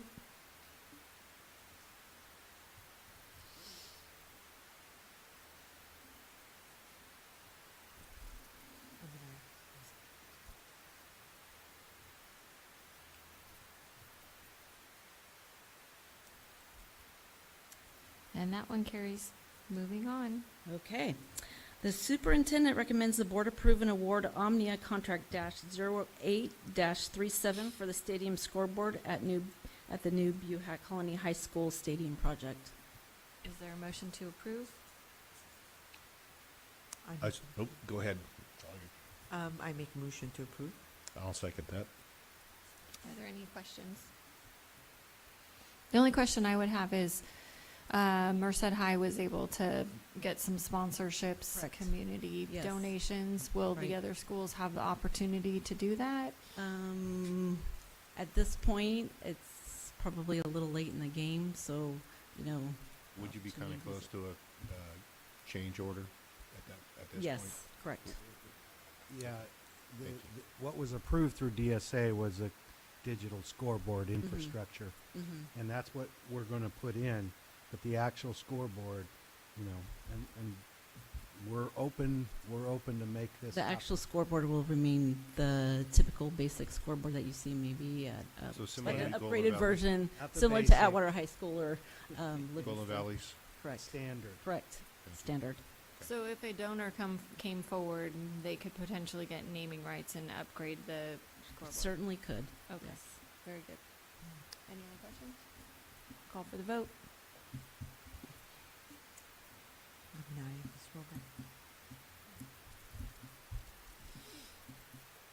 So I do have a question now that Sure.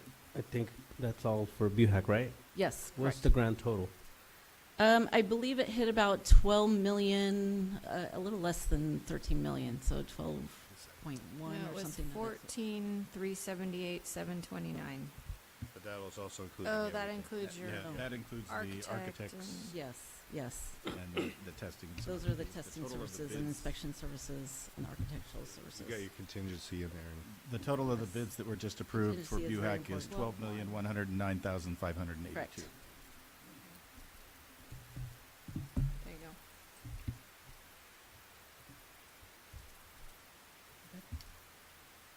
Okay, and that carries. All right. Yes, I said it too soon, but yes, BUHAC's getting a great new stadium.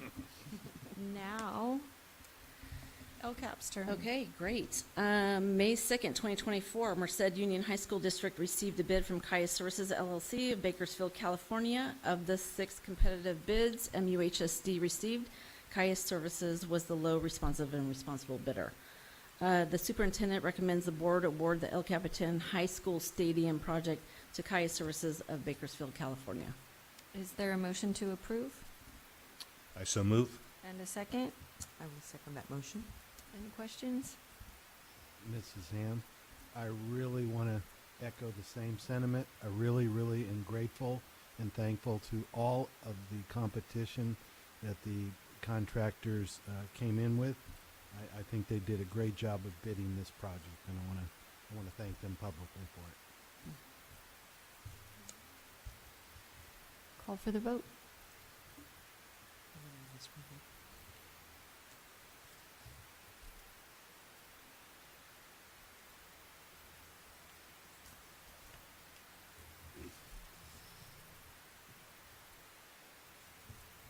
All right, and that carries. Next one.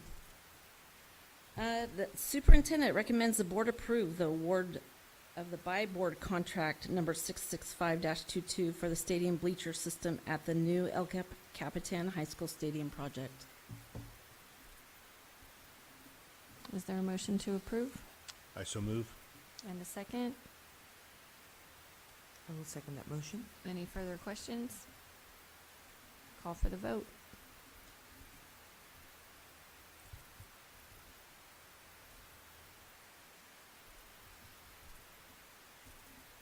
Melissa, do you anticipate the breaking of both to be similarly timed? Very closely timed, yes. We'll be scheduling that with Leslie very soon.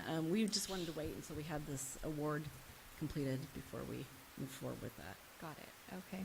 And that carries. Okay.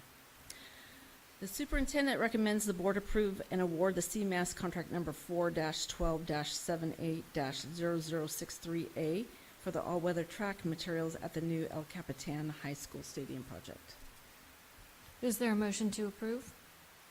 I make a motion to approve. And a second? Second. Any further questions?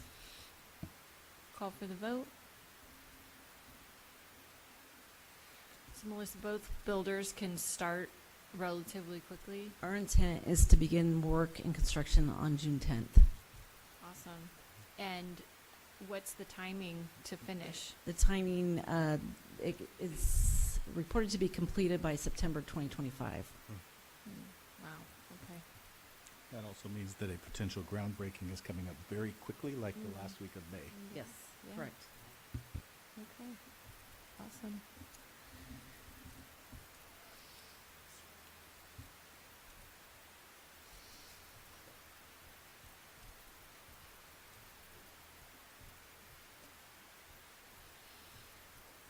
And that carries. Yeah.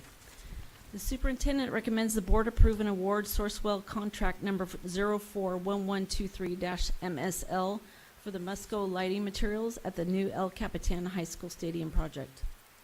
Is there a motion to approve? I make a motion to approve. And a second? Second. Any further questions? Call for the vote.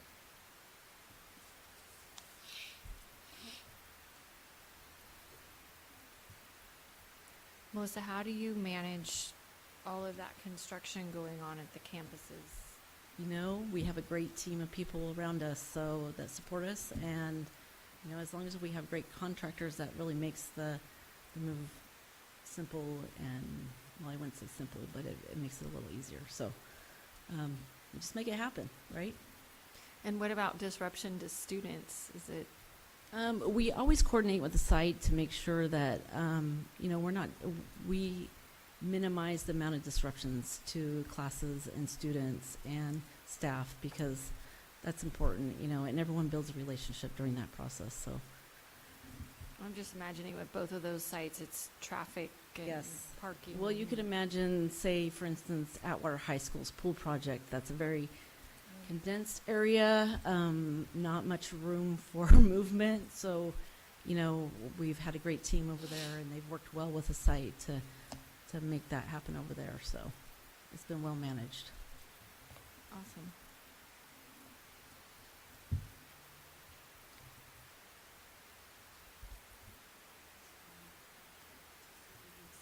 Oh, okay, great. Great. It carries. Next one. All right. The superintendent recommends the board approve and award Omnia contract number 08-37 for the stadium scoreboard at the new El Capitan High School Stadium project. Is there a motion to approve? I so move. And a second? Second. Any further questions?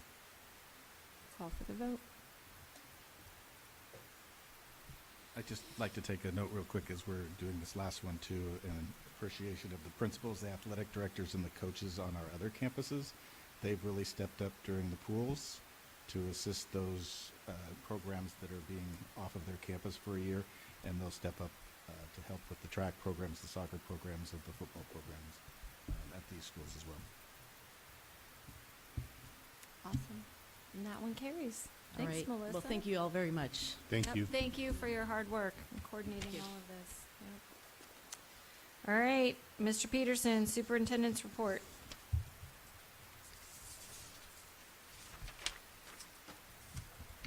Very quick, Mrs. Ham. We've just had a whirlwind of activity the last 2 weeks, visiting almost all sites. I think I have only MUHSD left. And as I shared in the teacher appreciation email today, those were have been very informative discussions, sometimes more surface level at some sites, and then sometimes very deep and thorough at other sites. All of it's great information. I know many of you have been able to participate, and I really appreciate that.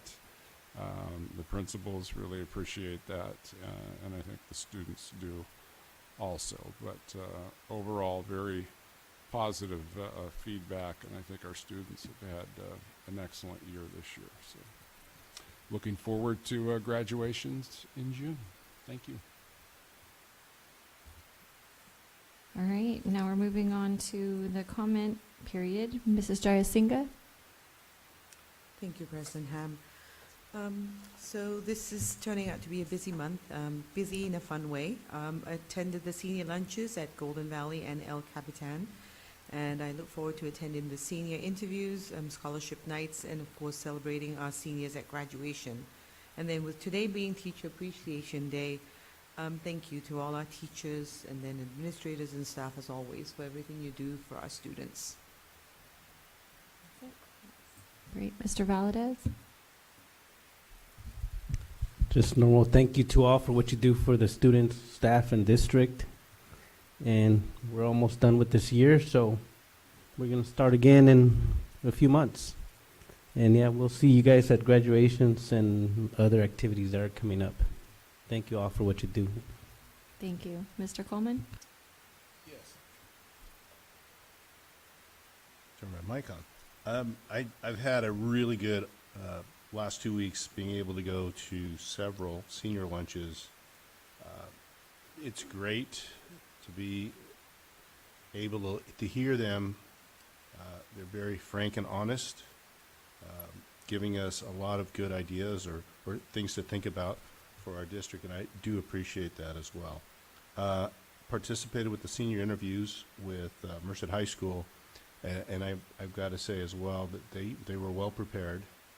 Everybody had a resume, great discussion, And again, I think Mr. Peterson said something about if you wonder where we're going as a nation, sometimes you just need to listen to our seniors every once in a while in high school and get an idea that there are quality people coming along. And I had the opportunity to really work with that group at Merced High. I appreciated that. I appreciated the conversation about senior seminar. I think that was a big conversation just at 3 for sure sites came across. And I think that I'm glad we had that conversation tonight about senior seminar. Real quick about, I didn't get a chance to talk about Jen Euchre. Again, I've known Jen for a long time. I won't say how many years, but a lot of years. She was a fellow Merced High alum with me, along with her brother. And she just, you know, she was what BC needed, and I think she made that impact on Buhat Colony, and I appreciate all the work that she did there. And I think that's about it. Thank you. Thank you very much. Thank you for your positivity. As Mrs. Jayasinha said, there is so much going on right now. All the senior activities are really fun and positive, and like Mr. Coleman, I was able to attend the Merced High interviews, and I was really impressed by the students. And as always, they are honest and direct, and it's great. And it's out of those interviews and the student lunches, the senior lunches, that we get a lot of great ideas. So I was just kind of reflecting on, you know, senior seminar came out of senior lunches a few years ago, and last year a lot was brought up around rigor, and now that's a district goal. And so I just encourage students who are seniors to share that feedback, either if you're invited to lunch with the superintendent or with your principal, because we listen and we take action. I would love to see senior seminar become a graduation requirement. I mean, you can see how the teachers are gushing about it, but so are the students. They really, really enjoy the class. And I think with 7-period day, we have room in schedules a lot of seniors don't have. They don't even have 5 periods. So I think we could definitely make this work. Let's see, in the last week I've been to Golden Valley, Merced High, Yosemite High School, and then was able to attend the Virginia Smith Trust dinner, where Molly's daughter was a recipient too, so that was very exciting. Congratulations. And then I wanted to ask a couple, one more thing that came out of the interviews at Merced High. I learned that some of our transfer students aren't learning about CTE pathways when they transfer into our district from outside the district. And then Mr. Peterson and I talked about that. He probed with some of the Golden Valley students that we had lunch with. And sure enough, it seems like that's an area of improvement. And so I'm sure we will get that rectified. I would like to see us add as perhaps an agenda item in the future what a maximum, a dollar amount is, or some sort of guideline, what our board policy is for how things are included in the consent agenda. It just seems like we've had some really large items in there this time around. We had some roofs over 600,000, so maybe if we could do that moving forward. And then I'm sorry, I'm being very long-winded, but as we're talking about all of these, the football stadiums, it just comes to mind some other things we've talked about, and wondering about updating the facilities plan or where these might fall in there. So for instance, Merced High doesn't have a track like the other schools do. Merced High and Atwater always feel left out because they don't have great theaters like the other schools. So maybe we could get amphitheaters there if we don't have the money to build, or improve their black boxes. And then I think we've talked about beach volleyball or sand courts in the future. So just some things that would be good to maybe explore a little bit. I think that's all I have. Everybody's probably dying, wanting to wrap things up here, and it is 7:35. We will adjourn. Thank you.